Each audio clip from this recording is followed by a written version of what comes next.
first 5 years of the junior college existence, they shared a yearbook with the Central High School yearbook.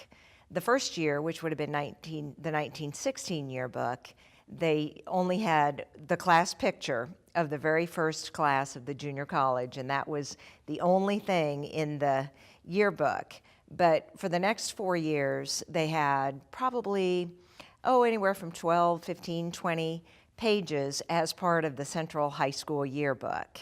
And then for the 1920-21 school year, they branched out and they had their very own yearbook. So this is the very first yearbook that the junior college had of its own.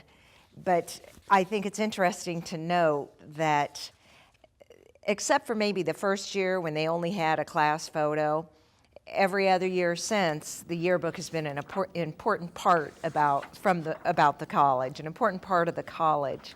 So they've had a yearbook every year. Well, we actually have an archive from everything that's been published from the last 100 years for the Griffon. And it is interesting to look back because it started as a black and white, really thin publication, and gradually it grew to a 248-page full-color book. And actually, my first year was the first year we did full color. I worked for the Griffon for 25 years, and it was really a mixed group. And I enjoyed it, really enjoyed it. And I met students all the time, and I recruited them for a yearbook. But I'm really glad that there's an actual book that one can still pull from the shelves and look at. I think that's very important, especially for alums. Yearbook on our campus is very important. We are a PR piece for the university, so we're able to capture everything that happens year-round, covers sports, theater, individuals, which I think is really neat. It allows us as a team to get to know our university, but it also allows us to give that message out to not only our students, but to the community. It really highlights how cool we are as a university and all the amazing things we're doing.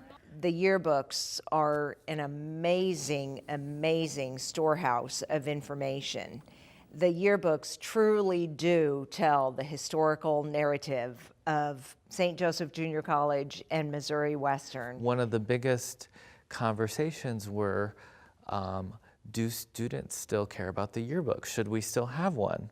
And I insisted, yes, they do, but maybe we need to approach the way that we do everything a little bit differently. So the first thing was we switched to full color. This was for the 2013 book.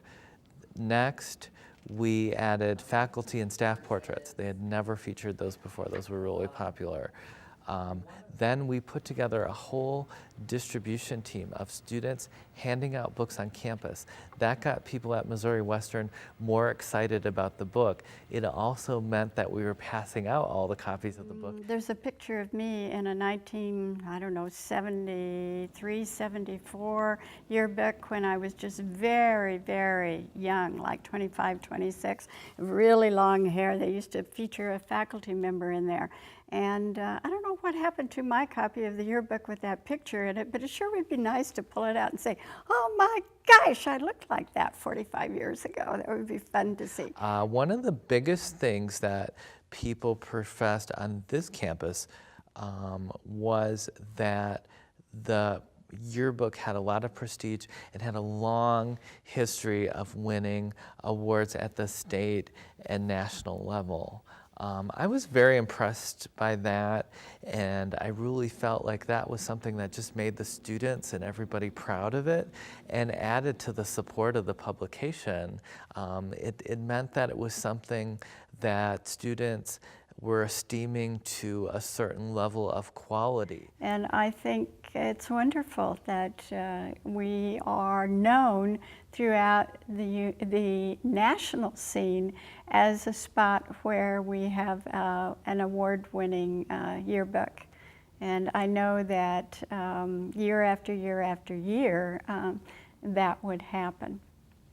And I think it goes back to the advisor-student connection, and that the people that are producing the book are doing it in a kind of instructional format. As an alumni, I think it would also be important. We all kind of want to look back at our time in college and just see and remember things. And I think that we're able to capture that for people, and that is really important.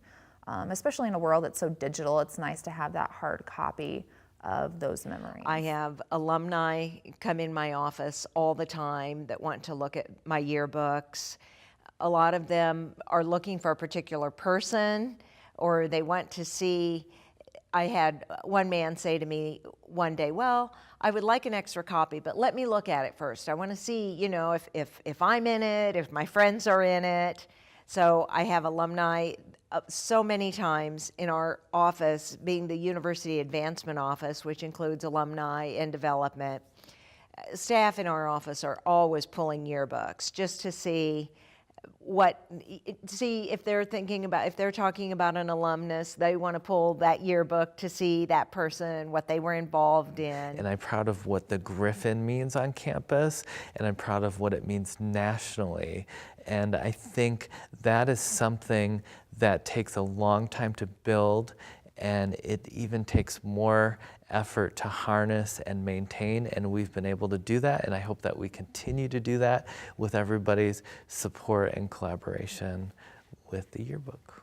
I think the Griffon yearbook is just so important to documenting the history, and the students have done a great job all through the years of documenting it with photos and articles. It's just been amazing. It's just they're, you know, compiled all together. You just have an amazing history of Missouri Western.